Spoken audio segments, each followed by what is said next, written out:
Assalamualaikum warahmatullahi wabarakatuh. Perkenalkan, nama saya Anissa Sirahayu dari tingkat 2A, Prodi D3 Kebidanan. Di sini saya akan sedikit menjelaskan mengenai yang pertama, pemeriksaan fisik BBL esensial 1 jam. Yang kedua, pemberian suntikan vitamin K pada BBL. Dan yang terakhir, pemberian salep mata. Ini merupakan salah satu tugas dari dosen pengampu Ibu Sri Susilawati.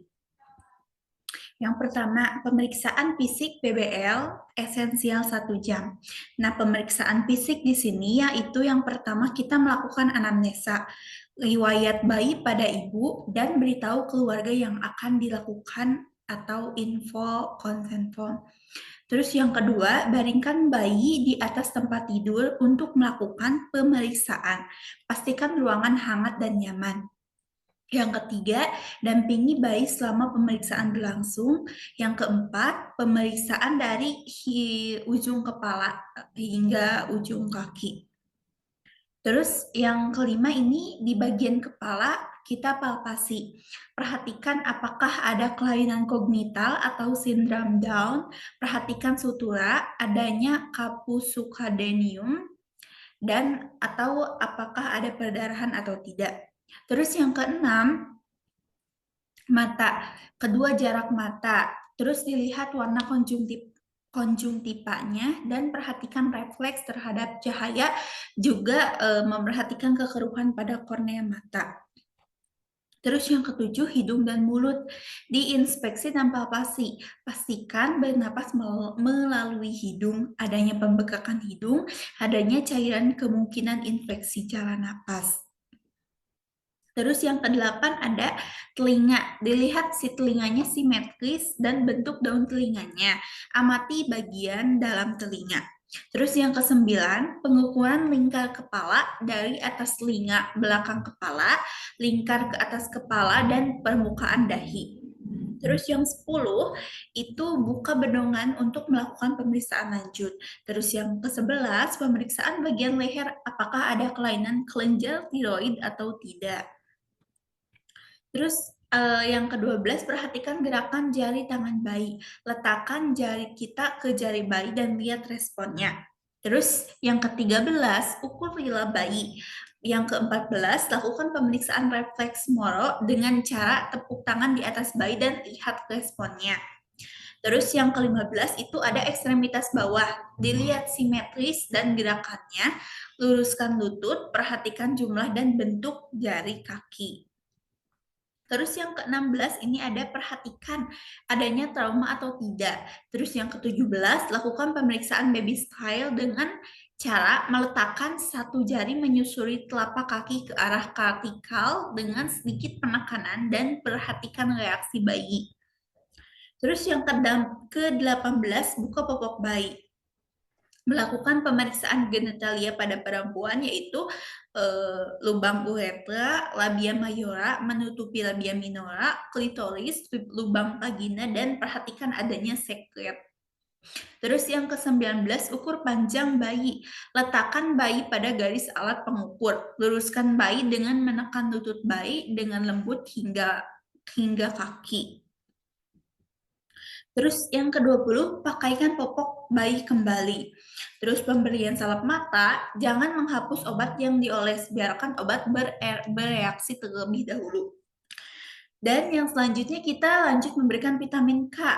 Sebelumnya fiksasi terlebih dahulu di bagian paha kiri lateral secara intramuskular. Terus bedong bayi kembali dan terakhir berikan bayi kepada ibunya. Nah, lanjut ke pemberian suntikan vitamin K pada BBL. Apa suntikan vitamin K di Indonesia? Praktek vitamin K pada bayi baru lahir telah menjadi sebagian protap atau prosedur tetap pada setiap penanganan persalinan. Namun, rutin pada bayi baru lahir ini ternyata masih kontroversial di negara-negara lain.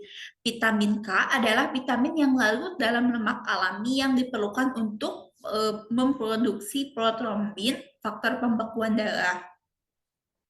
Terus, mengapa sih dilakukan pemberian vitamin K? Alasannya, pada bayi disajikan vitamin K saat lahir adalah dengan anggapan bayi yang baru lahir dilakukan pemberian vitamin K.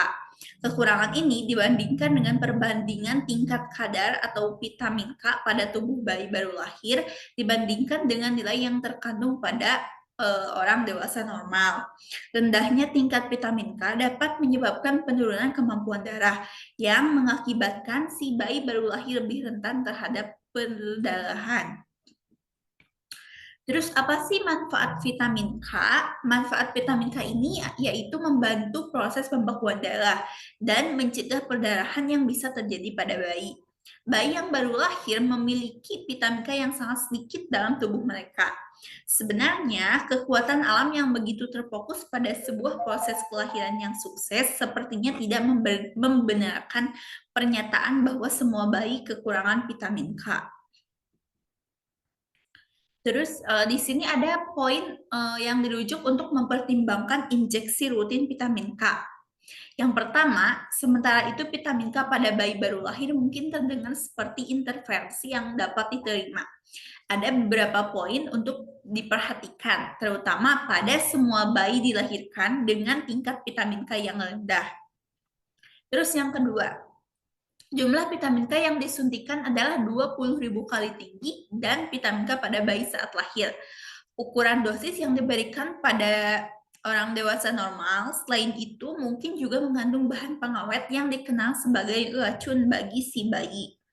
Terus yang ketiga, ini ada dosis vitamin K, penyebab penyakit kuning pada bayi baru lahir, sebuah obat untuk menjadi suatu penyakit yang dirasakan kemudian menjadi penyebab timbulnya penyakit lain. Terus kolostrum yang terkandung pada ASI adalah kaya dengan demikian. Bayi yang disusui segera setelah dilahirkan akan menerima sumber vitamin K yang alami. Dalam banyak kasus secara signifikan meningkatkan tingkat vitamin K. Terus yang kelima, vitamin K diserap oleh usus dari makanan yang kita makan. Namun diterapkan intramuskular adalah salah satu cara untuk tubuh tidak dirancang untuk menerima itu. Terus yang keenam ini adalah kelahiran. Pengalaman sensorik yang luar biasa, bayi dingin, lapar, dibutakan oleh cahaya, merasakan sentuhan kain, tarikan gravitasi yang menusuk ke dalam tubuh dan menimbulkan sakit. Cara lembut untuk memungkinkan sistem sensorik secara bertahap menyesuaikan diri dengan dunia luar. Tanpa sadar, ia mengirimkan pesan bahwa alam dan bumi lemah. Nah, yang terakhir itu, poin terakhir yaitu pemberian salep mata. Pemberian salep mata pada bayi baru lahir biasanya diberikan salep antibiotik untuk mencegah terjadinya infeksi pada mata bayi. Sakit mata pada bayi baru lahir ini dikenal dengan neonatrium yang merupakan salah satu yang paling umum terjadi pada bulan pertama sejak si bayi lahir. Pada bayi yang mengalami infeksi, ini tampak mengeluarkan kotoran mata sejak hari pertama hingga 2 minggu setelah lahir. Bila pada saat lahir tidak diberikan salep mata tersebut, boleh saja diberikan walaupun sudah berusia 3 hari. Pemberian salep ini untuk mencegah agar tidak terjadi infeksi atau peradangan pada mata. Terima kasih, mungkin cukup sekian dari saya. Mohon maaf apabila masih banyak kesalahan. Wassalamualaikum warahmatullahi wabarakatuh.